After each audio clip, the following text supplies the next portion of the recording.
Combinations permutation के बारे में हम पहले पढ़ चुके हैं कि परमुटेशन जो है वो एक प्रिंसिपल है काउंटिंग का, लेकिन ऐसा प्रिंसिपल है जिसमें ऑर्डर मैटर करता है।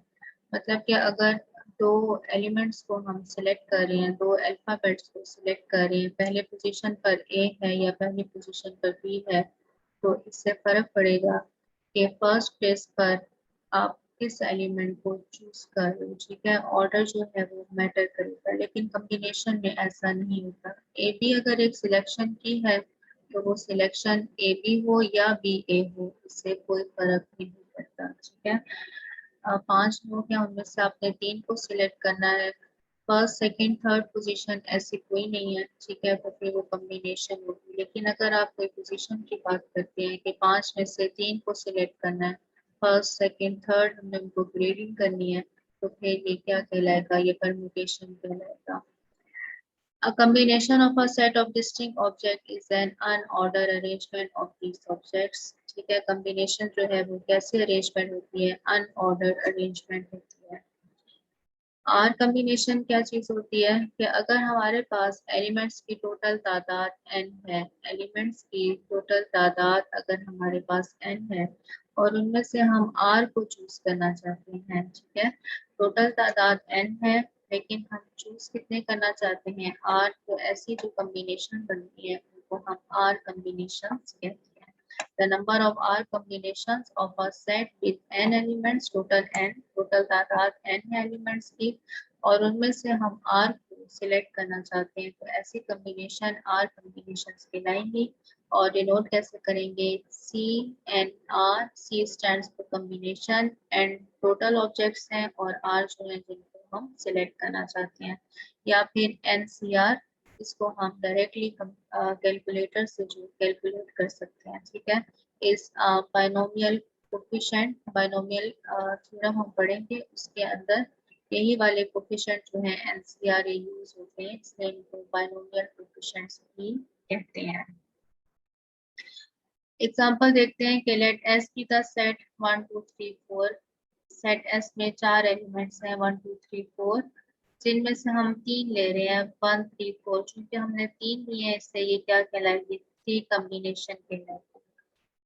1 3 4 और 4 1 3 एलिमेंट सेम है लेकिन इनका ऑर्डर जो है वो सेम नहीं है। ठीक है, 1 3 4 यहाँ पर भी है, 1 3 4 1 3 यहाँ पर भी है, लेकिन इनका जो ऑर्डर है वो सेम नहीं है। कॉम्बिनेशन है इसलिए ऑर्डर जो है उसका कोई फर्क नहीं पड़ा, ये अनऑर्डर अरेंजमेंट है। ठीक है, ऑर्डर मैटर नहीं करता, देयरफॉर ये दोनों सेट जो है ये सेम कॉम्बिनेशन को शो कर रहे हैं एज 1 3 4। ठीक है, 3 एलिमेंट्स को चूज किया था, इससे ये क्या कहलाएगी, 3 कॉम्बिनेशन कहलाएगी। Because the order in which the elements of a set are listed does not matter। ठीक है, कॉम्बिनेशन ऑर्डर जो है वो मैटर नहीं करेगा। नेक्स्ट चलते हैं, कैसे फार्मूला डेवलप करेंगे इसका, कॉम्बिनेशन के लिए हम कैसे फार्मूला बनाएंगे वो देखते हैं कि NCR हमारे पास टोटल एलिमेंट जो है वो n है, जिनमें से हमने r को चूज करना है। लाजमी तौर पर r जो है वो या तो n के इक्वल होगा या फिर n से लेस होगा, और चूंकि ऑब्जेक्ट्स हैं या पीपल हैं तो वो हमेशा उनकी तादाद एक पॉजिटिव इंटीजर होगी, इसलिए या तो 1 से ही हम इसे स्टार्ट करते हैं। ठीक है, 1 से स्टार्ट लेगा और n तक। ठीक, n is a positive integer, हमारे पास फार्मूला बन रहा है कि NCR बराबर है n factorial n minus r factorial और r फैक्टोरियल। ऊपर डिनोमिनेटर में n का फैक्टोरियल आना है, डिनोमिनेटर में r का फैक्टोरियल आना है, और साथ में एक और फैक्टर आना है कि n में से r को माइनस कर दो और उसका फैक्टोरियल लिख दो। ठीक है, और अगर आपको याद हो तो n factorial divided by n minus r का फैक्टोरियल, इतना जो फैक्टर है ये परमुटेशन कहलाता है। ठीक है, इसमें एक फैक्टर r का फैक्टोरियल जायद है। प्रूफ करते हैं, फर्ज कर लेते हैं कि x हमारे पास रिक्वायर्ड नंबर ऑफ कॉम्बिनेशन है। कैसी कॉम्बिनेशन के टोटल ऑब्जेक्ट जब हमारे पास n हो तो हमने r को एट अ टाइम चूज करना है। ठीक है, then each combination contains r objects. ठीक है, हर कम्बिनेशन जो है उसमें r ऑब्जेक्ट होंगे। जैसे यहाँ पर देखो 4 हमारे पास n की तादाद कितनी थी 4, उसमें से हमने 3 जो है उनको सिलेक्ट किया है। तो हर कम्बिनेशन में इस तरह की और भी हम कम्बिनेशन लिख सकते हैं, जैसे 1 3 4 है, एक हमने 4 1 3 लिखी हुई है। तो इनमें से हर कम्बिनेशन जो है उसमें कितने एलिमेंट्स हैं, उसमें हमारे पास एलिमेंट्स 3 हैं। यहाँ पर भी यही बात हो रही है कि लेट हमने क्या किया है आर ऑब्जेक्ट्स को सिलेक्ट किया है, then each combination contains R object. हर कम्बिनेशन में कितने ऑब्जेक्ट्स होंगे आर। आर में से अगर आर को सिलेक्ट करते हो तो फिर परमुटेशन बनती है, और उस परमुटेशन कितने हमारे पास वैल्यूज आती हैं उसको हम लिखते हैं आर का फैक्टोरियल। ठीक है, आर ही ऑब्जेक्ट्स हो जिनमें से आर को सिलेक्ट करना हो, तो फिर ये परमुटेशन इसका रिजल्ट कितना आता है आर का फैक्टोरियल, ये पहले हम पढ़ चुके हैं। So one combination has R factorial permutation. हर कम्बिनेशन में आर फैक्टोरियल परमुटेशन मौजूद है। ठीक है, this shows that the total number in x combination are x r factorial। ठीक है, x को हम मल्टीप्लाई कर देंगे r factorial के साथ using the product rule। ठीक है, ये पहले भी हम परमुटेशन के केस में इस तरह से कर चुके हैं। But the total number of permutation of n objects taken r at a time is npr। ठीक है, परमुटेशंस हमारे पास कितनी होती हैं NPR। अगर n हमारे पास टोटल ऑब्जेक्ट्स हैं जिनमें से r को हमें सिलेक्ट करना है तो वो NPR होंगी। इसका क्या मतलब है कि हमने क्या किया कि x और r का फैक्टोरियल जो है वो परमुटेशन के इक्वल है। ठीक है, यहाँ से अब हमने x की वैल्यू फाइंड की, क्योंकि x हम शो कर रहे थे, x हमने फर्ज किया था के टोटल कॉम्बिनेशंस के बराबर है। x बराबर हो जाएगा NPR ओवर r के फैक्टोरियल से। इसी वजह से हमारे पास ये रिजल्ट आया। ठीक है, since NPR is equal to n factorial over n minus r factorial, यहाँ पर हम इसकी वैल्यू पुट कर देते हैं। ठीक है, ये वैल्यू हमने पुट की तो रिजल्ट आया n का फैक्टोरियल n माइनस r का फैक्टोरियल, और ये r का फैक्टोरियल पहले से मौजूद था। Therefore total number of combination को चूंकि हम NCR के फॉर्म में लिखते हैं तो उसका रिजल्ट हमारे पास आ गया है n का फैक्टोरियल n माइनस r का फैक्टोरियल और r का फैक्टोरियल। नेक्स्ट है कि कॉम्प्लीमेंट्री कॉम्बिनेशंस क्या कहलाती हैं। कॉम्प्लीमेंट्री कॉम्बिनेशंस क्या होती हैं कि if from n different objects, हमारे पास ऑब्जेक्ट्स की टोटल तादाद कितनी है n, और उनमें से हमने क्या किया, उनमें से हमने r को चूज कर लिया, तो रिमेनिंग कितने रह गए, रिमेनिंग n माइनस r रह गए। तो ये जो n माइनस r है ये देमसेल्फ की कॉम्बिनेशन ही बनाती हैं। ठीक है, एक तो बात है कि हमारे पास n ऑब्जेक्ट्स हैं जिनमें से हम r को चूज करते हैं। ठीक है, तो ये इनसे हम कॉम्बिनेशन बना सकते हैं। बाकी जितने ऑब्जेक्ट रहते हैं वो कितने होते हैं, वो n में से r को माइनस कर दो, ये बाकी ऑब्जेक्ट्स आ जाएंगे। ठीक है, जो रिमेनिंग है ये रिमेनिंग ऑब्जेक्ट जो है इससे भी हमारे पास कॉम्बिनेशन ही बनती है। Such a combination is called the complementary combination. ठीक है, फॉर एग्जांपल अगर हमारे पास 3 ऑब्जेक्ट्स हैं A B और C, there is only one combination AB of two objects A and B। A B C 3 objects थे, उनमें से हमने एक कॉम्बिनेशन ले ली है, कौन सी, A और B। ठीक है, तो ये जो C रह गया बाकी का, A और B के साथ हमने एक कॉम्बिनेशन लिख ली है, टू कॉम्बिनेशन जिसको आप कहेंगे। तो यहाँ पर अभी एक एलिमेंट C रह गया हुआ, तो जो ये C है ये क्या कहलाएगा, ये कॉम्प्लीमेंट्री कॉम्बिनेशन कहलाएगा।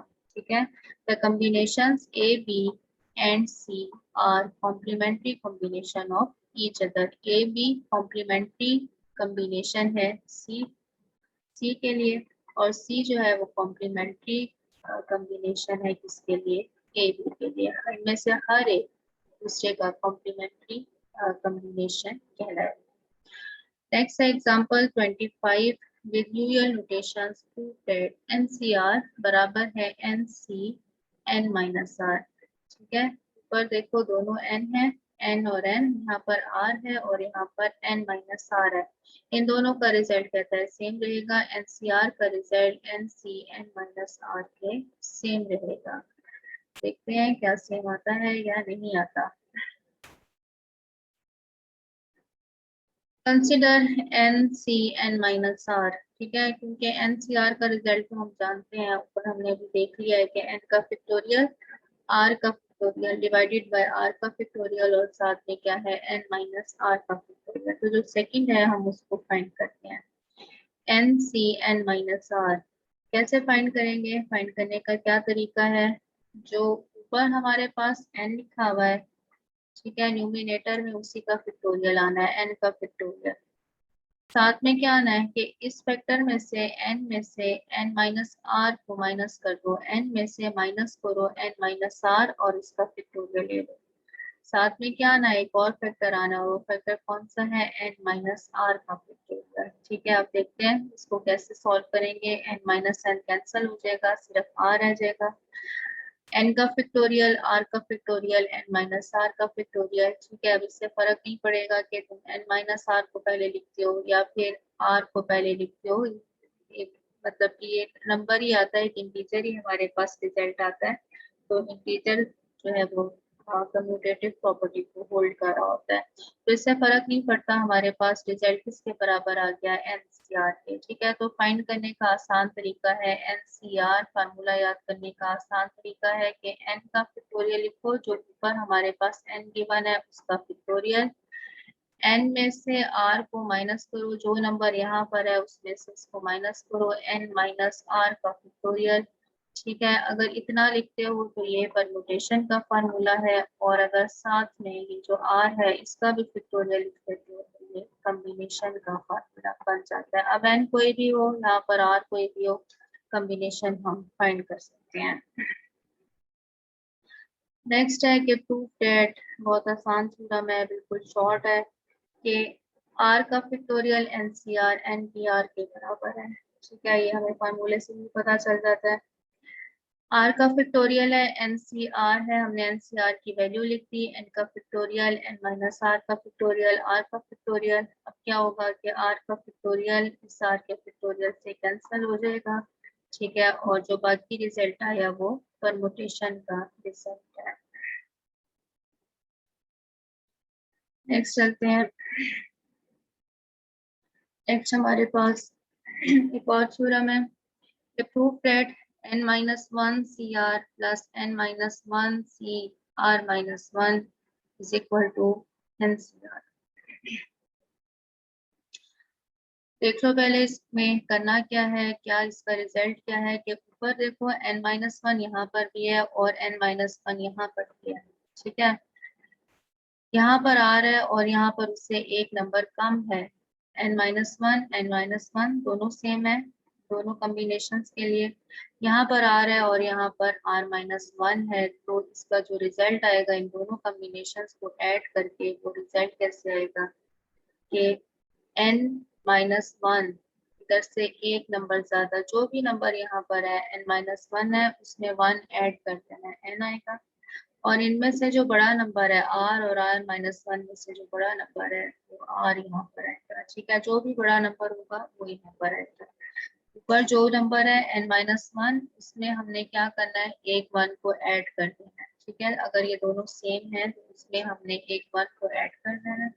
और जो जो नीचे हमारे पास r है उसमें हम क्या करेंगे, उसमें हम जो बड़ा इंटीजर है वो वाला इंटीजर यहाँ पर लिख देंगे।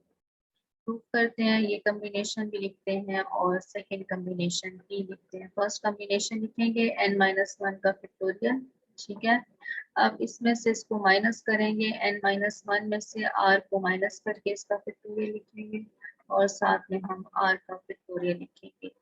प्लस करेंगे, n माइनस वन का फैक्टोरियल लिखेंगे कि इसमें से इस नंबर को माइनस करेंगे, n माइनस वन में से माइनस करेंगे r माइनस वन। ठीक है, ये माइनस किया इसका फैक्टोरियल और साथ में r माइनस वन का फैक्टोरियल लिख देंगे। ठीक है, ये कॉम्बिनेशन के फार्मूले से हमारे पास आ रहा है। एक सिंप्लीफिकेशन करते हैं, -1 + 1 से यहाँ पर कैंसिल हो रहा है, ठीक है। यहाँ पर -1 + 1 से कैंसिल हो रहा है, कैंसिल कर दिया। बाकी ये टर्म रह गई n-r का फैक्टोरियल। बाकी सारा कुछ हमने एज इट इज लिखा है। अब देखो ये याद रखो कि r का फैक्टोरियल बराबर होता है r इंटू r-1 का फैक्टोरियल। जैसे कि तुम्हारे पास अगर 4 का फैक्टोरियल है तो इसको तुम लिख सकते हो 4 इंटू 3 का फैक्टोरियल, ठीक है। पहले इंटीजर को अलग करके जो उससे छोटा नंबर है उसका फैक्टोरियल लिखा जा सकता है, ये बातें हम जानते हैं, ठीक है जी। यहाँ पर अब हम क्या करने लगे हैं, पहली टर्म जो है उसको एज इट इज रहने दिया, ठीक है। और जो सेकंड टर्म है उसमें हमने क्या किया, क्योंकि टर्म्स को हम सेम करके कोई एलसीएम वगैरह लेना चाहेंगे। यहाँ पर n-r-1 आ रहा था, ठीक है। r और इधर भी हमने क्या किया, r के फैक्टोरियल को r इंटू r-1 का फैक्टोरियल लिख दिया, क्योंकि देखो ये जो सेकंड टर्म है इसमें r-1 का फैक्टोरियल है, तो बड़ी चीज से छोटे में कन्वर्ट करना आसान है। r फैक्टोरियल को r और r-1 फैक्टोरियल में कन्वर्ट करना आसान है। तो r के फैक्टोरियल को हमने r इंटू r-1 का फैक्टोरियल लिखा, क्योंकि r-1 फैक्टोरियल यहाँ पर मौजूद था। इसी तरह से हम एक और काम करने लगे हैं कि यहाँ पर देखो n-r-1 का फैक्टोरियल है और यहाँ पर n-r का फैक्टोरियल है। इसको भी हम इसी फार्मूले के मुताबिक लिख सकते हैं। कैसे लिखेंगे, n-r अलग कर देंगे, जैसे यहाँ पे 4 को अलग करके 3 का फैक्टोरियल लिखते हो, इसी तरह से n-r को अलग करके n-r-1 के फैक्टोरियल को हम साथ में लिख देंगे। अब देखो क्या क्या चीजें कॉमन आ रही है, n-1 का फैक्टोरियल कॉमन है, n-r-1 का फैक्टोरियल कॉमन है और r-1 का फैक्टोरियल कॉमन है। बाकी यहाँ पर रह गया 1/r, ठीक है। ये सिर्फ r बच गया 1/r प्लस यहाँ पर रह गया 1/n-r। एलसीएम लेते हैं, एलसीएम लेकर -r प्लस r से कैंसिल हो जाता है। साथ में अब देखो क्या बना, साथ में हमारे पास आया कि n और डिवाइडेड बाय r n-r। अब देखो इनको मिला सकते हो, n और n-1 के फैक्टोरियल को कंबाइन करके n का फैक्टोरियल लिख सकते हो, ठीक है। जैसे अब हमने पहले r फैक्टोरियल को r और r-1 के फैक्टोरियल में लिखा था, अब इस चीज को कंबाइन करके ऐसे बना सकते हो, ठीक है। तो n है, n-1 का फैक्टोरियल है, इसको हम n का फैक्टोरियल लिख सकते हैं। अब डिनोमिनेटर में आ जाओ, डिनोमिनेटर में क्या है कि एक r है और एक r-1 का फैक्टोरियल है, ये दो चीजें मल्टीप्लाई हो रही हैं, ठीक है। इसको हम r का फैक्टोरियल बना सकते हैं, ठीक है। r को r-1 के फैक्टोरियल के साथ मल्टीप्लाई किया हुआ है, तो ये क्या बन जाएगा, ये r का फैक्टोरियल बन जाएगा। और इसी तरह से जो n-1 है और n-r-1 का फैक्टोरियल है, इनको हम कंबाइन करके n-r का फैक्टोरियल बना सकते हैं। और यही किसकी वैल्यू होती है, NCR की वैल्यू होती है। नेक्स्ट चलते हैं, नेक्स्ट एग्जांपल है, इसी एग्जांपल इसी जो थ्योरम के जो थ्योरम हमने किया है इसी के लिए हमारे पास एग्जांपल है कि 4c2 + 4c3 बराबर है 5c3 के। मैंने भी तुम्हें बताया था कि अगर ऊपर दोनों नंबर बराबर है, ये भी 4 है ये भी 4 है, तो इधर जो इक्वल के बाद जो हमारे पास कॉम्बिनेशन आएगी उसमें इस एक नंबर ऐड कर देना है, 4 में एक नंबर को ऐड करके 5 आएगा। 2 है और 3 है, तो इनमें से जो बड़ा इंटीजर है वो इसके रिजल्ट में आएगा, ठीक है। इसको सॉल्व कर लेना, बहुत आसान है। आगे चलते हैं कि list s let s is equal to 1 2 3 4 5, list all the 3 permutations of s, list all the 3 combinations of s। Permutation भी लिखनी है और कॉम्बिनेशन भी लिखनी है। n हमारे पास कितना है 5, r कितना है 3। परमुटेशन फाइंड करेंगे तो np 5 3, ठीक है, या npr लिख लोगे। 5 का फैक्टोरियल ओवर 2 का फैक्टोरियल 60 टोटल परमुटेशन आएंगी। जबकि कॉम्बिनेशंस कितनी आएंगी, कॉम्बिनेशन आएंगे सिर्फ 10, ठीक है। 5c3 से सिर्फ 10 हमारे पास कॉम्बिनेशन हैं। अब परमुटेशंस लिखनी कैसी है, 60 परमुटेशंस हैं, 5 एलिमेंट्स हैं, 3 3 करके हमने परमुटेशंस बनानी है। तो देखो कि 1 2 3 चूंकि परमुटेशन में ऑर्डर मैटर करता है इसलिए 1 2 3 लिख सकते हो। 132 लिख सकते हो, 213 लिख सकते हो, 231, हर एक को आपने क्या करना है, हर एक को आपने परम्यूट करना है, मतलब कि उनकी जो ऑर्डर है, जो उनकी पोजीशन है, उनको चेंज करना है। ठीक है, 1 2 3 4 5 और एक 6 यहाँ से आ गई। इसी तरह से 1 to 4 को चूज किया, 6 यहाँ से आ जाएंगी, 1 to 5 है, 1 3 4 है। ये सारी हमारे पास परम्यूटेशन आएंगी कितनी, 60। जबकि कम्बिनेशन सिर्फ क्या है, 1 to 3, 1 to 4, 1 to 5, 1 3 4। कोई फर्क नहीं पड़ता कि 1 to 3 लिख लो या 3 to 1 लिख लो, ठीक है, या 2 1 3 लिख लो, इससे कोई फर्क नहीं पड़ेगा। ये सारी की सारी हमारे पास एक ही कॉम्बिनेशन कहलाती है। 1 2 3 है या 3 1 2 है या 2 1 3 है, ये सारी एक ही कॉम्बिनेशन कहलाती है। ठीक है, मतलब कि ये जो पहला हमने एक सेट सा लिखा हुआ है कि 1 2 3 के साथ ये टोटल परमुटेशन है, तो कॉम्बिनेशन में ये सारी इक्वल ही कहलाती है। ठीक है, एक जैसी कॉम्बिनेशन है। आगे चलते हैं, how many poker hands of 5 cards. ठीक है, ताज के पत्तों की बात हो रही है। How many poker hands of 5 cards can be played from a standard deck of 52 cards? हमारे पास ताश के टोटल पत्ते कितने होते हैं, 52। Also, how many ways are there to select 47 cards from a standard deck of 52 cards? ठीक है, एक दफा क्या करना है, 52 में से 3 कार्ड्स को सिलेक्ट करना है, 5 कार्ड्स को। ठीक है, 5 कार्ड्स को सिलेक्ट करना है, और एक दफा क्या करना है, 52 में से 47 को सिलेक्ट करना है। कोई ऑर्डर नहीं गिवन, कोई ऐसा नहीं गिवन कि ए सिलेक्ट करना है या डायमंड सिलेक्ट करना है या हार्ट सिलेक्ट करना है, ऐसा कुछ भी नहीं है। ठीक है, अगर ऐसा होता तो फिर परमुटेशन हो जानी थी, ऐसा कुछ नहीं है। सिर्फ क्या है, 52 कार्ड्स है, उसमें से 5 सिलेक्ट कर लो। ठीक है, 52 कार्ड्स है, उनमें से 47 सिलेक्ट कर लो, तो ये कॉम्बिनेशन कहलाएगी। आगे चलते हैं, how many ways are there to select 5 players from a 10 member tennis team to make a trip to a match at other school. कुछ नहीं गिवन कि किसी को कैप्टन बनाना है या नहीं बनाना। ठीक है, सिर्फ ये है कि 10 मेंबर हैं, 5 को उनमें से सिलेक्ट करना है। तो जब तुम 5 को सिलेक्ट करोगे किसी ऑर्डर के बगैर, तो फिर वो क्या कहलाएगी, वो हमारे पास कॉम्बिनेशन कहलाएगी। कॉम्बिनेशन का फार्मूला लगा देना है। इसी तरह से नेक्स्ट एग्जाम्पल है, बिल्कुल ऐसे ही है। आगे चलते हैं, suppose that there are 9 faculty members in the mathematics department। Mathematics department में हमारे पास फैकल्टी कितनी है, 9 की।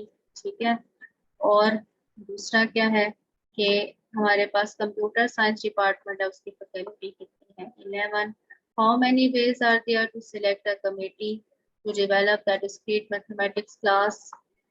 ठीक है, इफ 3 फैकल्टी मेंबर्स जो हैं वो हमने चूज करने हैं, कहाँ से, मैथमेटिक्स से। मैथमेटिक्स के टोटल कितने थे, 9, उनमें से कितने चूज करने हैं, 3। ठीक है, इसी तरह से जो कंप्यूटर साइंस के हैं उनके टोटल कितने हैं, 11, उनमें से कितने चूज करने हैं, उनमें से 4 चूज करने हैं। तो यहाँ से आ जाएगा 9C3 और यहाँ से आ जाएगा 11C4। अब देखो दरमियान में वर्ड क्या यूज हुआ हुआ है, दरमियान में वर्ड यूज हुआ हुआ है एंड का, एंड। ठीक है, एंड का इसका मतलब है कि दो कॉम्बिनेशंस हैं, लेकिन उनको आपस में आपने क्या करना है, मल्टीप्लाई करना है, प्रोडक्ट रूल लगाना है। ठीक है, एंड का वर्ड यूज हुआ हुआ है, दो कॉम्बिनेशंस हैं, उनको आपस में मल्टीप्लाई करके रिजल्ट लिखना है। आगे चलते हैं, ये देख लो, सी है 90 और सी है 11, 4 मल्टीप्लाई करना है, दोनों रिजल्ट्स डायरेक्ट कैलकुलेटर से कैलकुलेट कर सकते हो। नेक्स्ट है, how many bit strings of length n contain exactly r ones. Bit strings हैं लेंथ n की, जिसमें एग्जैक्टली r जो है वो वंस है। अब आप जानते हो कि जो स्ट्रिंग्स होती हैं, बिट स्ट्रिंग्स, वो 0 1 के साथ, स्ट्रिंग अगर हो तो वो ABCD हो सकती है, परम्यूटेशन में हमने पढ़ी थी, लेकिन जो बिट स्ट्रिंग्स हैं वो 0 1 के साथ ही होती हैं। टोटल n है, एग्जैक्टली r जो है वो वंस है, तो तुमने बताना है कि ऐसी टोटल कितनी कॉम्बिनेशंस बनेंगी, तो वो बनेगी NCR। ठीक है, आगे चलते हैं, how many bit strings of length 10 contain exactly 4 ones. ठीक है, एग्जैक्टली 4 वंस। टोटल जो हमारे पास लेंथ है वो 10 की है, जिनमें से एग्जैक्टली 4 जो है वो 1 है, तो इसका मतलब है कि क्या कैलकुलेट कर लोगे, C10 4। At most 4 months, at most का क्या मतलब होता है, ज्यादा से ज्यादा, ठीक है, ज्यादा से ज्यादा 4 मान आ सकें। तो इसका क्या मतलब है कि ऐसी कॉम्बिनेशन हो सकती है जिसमें कोई भी वन ना हो, ठीक है, कोई भी वन ना हो। एक ऐसी कॉम्बिनेशन होगी जिसमें कोई भी वन ना हो, ठीक है, 0 1। इसी तरह से एक कॉम्बिनेशन होगी जिसमें एक वन आ जाए, एक कॉम्बिनेशन होगी जिसमें 2 वंस आ जाए, एक कॉम्बिनेशन होगी जिसमें 3 वंस आ जाए, और एक कॉम्बिनेशन होगी जिसमें 4 वंस आ जाए। एट मोस्ट का वर्ड यूज हुआ है, ये पार्ट हम कर रहे हैं, एट मोस्ट का वर्ड यूज हुआ है कि ज्यादा से ज्यादा 4 वंस आ जाए। तो एक केस होगा जिसमें कोई भी वन ना हो, 0 1। एक केस होगा जिसमें 1 1 आ जाए, एक केस होगा जिसमें वन जो है वो 2 बार आ जाए, एक केस होगा जिसमें 3 वंस आ जाए, और एक केस होगा जिसमें 4 वंस आ जाए। या ये है, या ये है, या ये हो सकता है, या ये हो सकता है, या ये हो सकता है, ठीक है। जब या का और का वर्ड यूज हो रहा हो तो फिर हम क्या करते हैं, प्लस करते हैं, सम रूल लगाते हैं। जब एंड का वर्ड यूज हो रहा होता है तो फिर हम क्या करते हैं, प्रोडक्ट रूल लगाते हैं, ठीक है। इनमें से कोई सी भी आ सकती है, तो हम क्या करेंगे, सम लगाएंगे, मतलब कि और का वर्ड यूज हो रहा है। एट लीस्ट 4 मंथ्स, कम से कम 4 वन हो, ठीक है, कम से कम 4, कम से कम 4 का क्या मतलब है, कम से कम 4 का मतलब है या तो 4 हो, या फिर 5 वन आ जाए, ठीक है, या फिर 6 वन आ जाए, या फिर 7 आ जाए, या फिर कितने आ जाए, 8 मंथ आ जाए, या फिर 9 मंथ आ जाए, या फिर 10 मंथ आ जाए, ठीक है। इन सारों की हम कम्बिनेशन लिखेंगे, टोटल 10 है, 10C4, और के लिए प्लस का साइन लगाएंगे, 10C3, और 10C2, और 10C1। ये सॉरी, ये बी पार्ट था, हम सी पार्ट कर रहे हैं। सी पार्ट में हमारे पास क्या है, सी पार्ट में 4 से स्टार्ट लेना है, ठीक है, 4,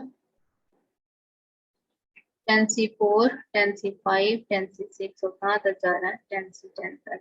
डायरेक्ट कैलकुलेटर से कॉम्बिनेशन जो है हमको कैलकुलेट करो।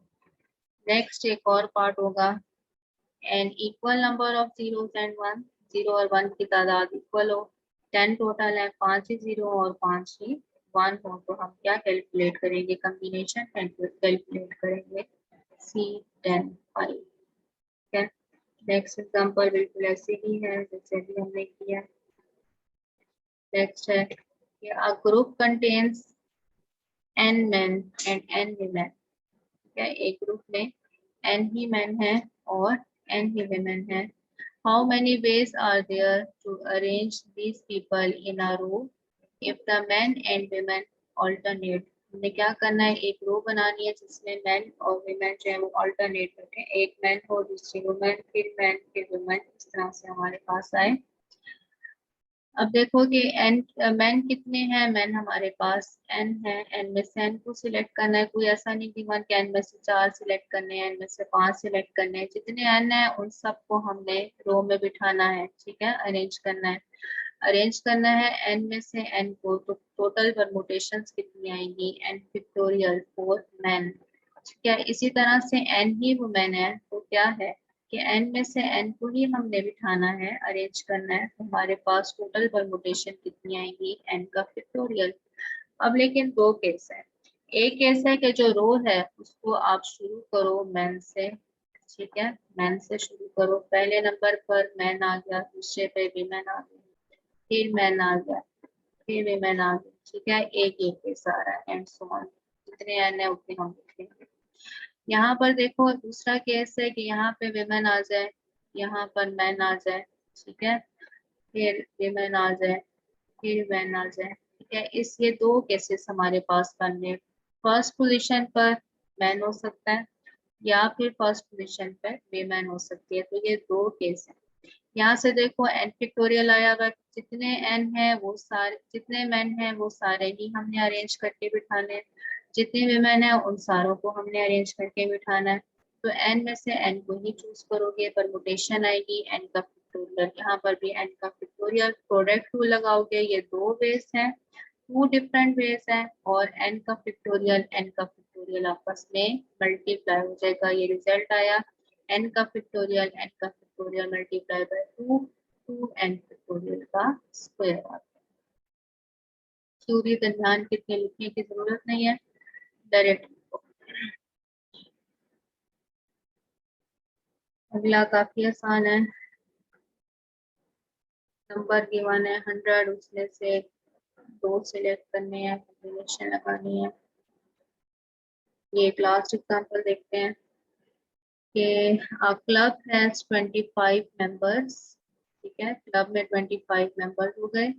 How many ways are there to choose 4 members of the club to serve an executive committee. एक एग्जीक्यूटिव कमेटी बनानी है, 25 मेंबर है, उनमें से 4 को हमने सिलेक्ट कर लेना है। ठीक है, कोई अरेंजमेंट किसी किस्म का कोई ऑर्डर नहीं गिवन, कम्बिनेशन लगा दोगे 25C4। ठीक है, 25C4 हमने फाइंड कर लिया। तो कमेटी में जितनी पॉसिबल कम्बिनेशंस बन सकती थी वो इसके अंदर आ जाएंगी।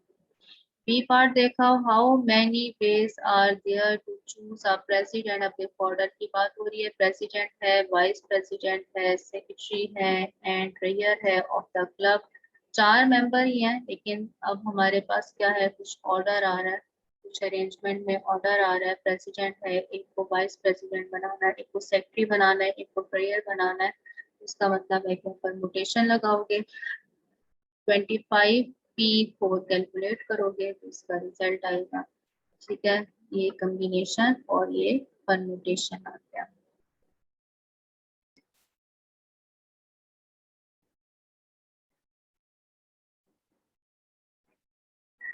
नेक्स्ट एक और देख लेते हैं। Post at our department contains 10 men and 15 women. How many ways are there to form a committee with 6 members if it must have the same number of men and women? ठीक है, committee बनानी है 6 member की, इसका मतलब है कि same women और सेम नंबर ऑफ मैन रखना है। तो इसका मतलब है कि 6 में से 3 मैन होने चाहिए, 3 women होनी चाहिए। तो मैन कितने थे 10, 10 में से 3 को चूज करना है। विमेन कितनी है 15, 15 में से 3 को चूज करना है। ठीक है, और क्या है कि मैन एंड वीमेन की बात हो रही है, दरमियान में वर्ड यूज हो रहा है एंड का। अगर और का होता तो प्लस कर देते, एंड का हो रहा है तो मल्टीप्लाई कर दोगे। How many bit strings of length 10 contains at least 3 ones and at least 3 fours zeros। ठीक है, how many bit strings of length 10 contains at least 3 ones and at least 3 zeros। ठीक है, तो इसको सॉल्व करने का मेथड क्या होगा, ये मेरा ख्याल से पूरी एग्जाम्पल यहाँ पर नहीं है, ये ऐसे देखना। पहले हम सिलेक्ट करेंगे कि the string might contain the 3 ones and 7 ones। ठीक है, 4 ones and 6 zeros, 5 of each, 6 ones and 4 zeros और 7 ones and 3 zeros। ठीक है, बात क्या हो रही है, how many bit strings of length 10 contain at least 3 ones and at least 3 zeros। Length 10 की है, लेंथ 10 की है, तो कंडीशन क्या है कि कम से कम 3 हमारे पास वंस आए और कम से कम 3 ही हमारे पास जीरोस आए।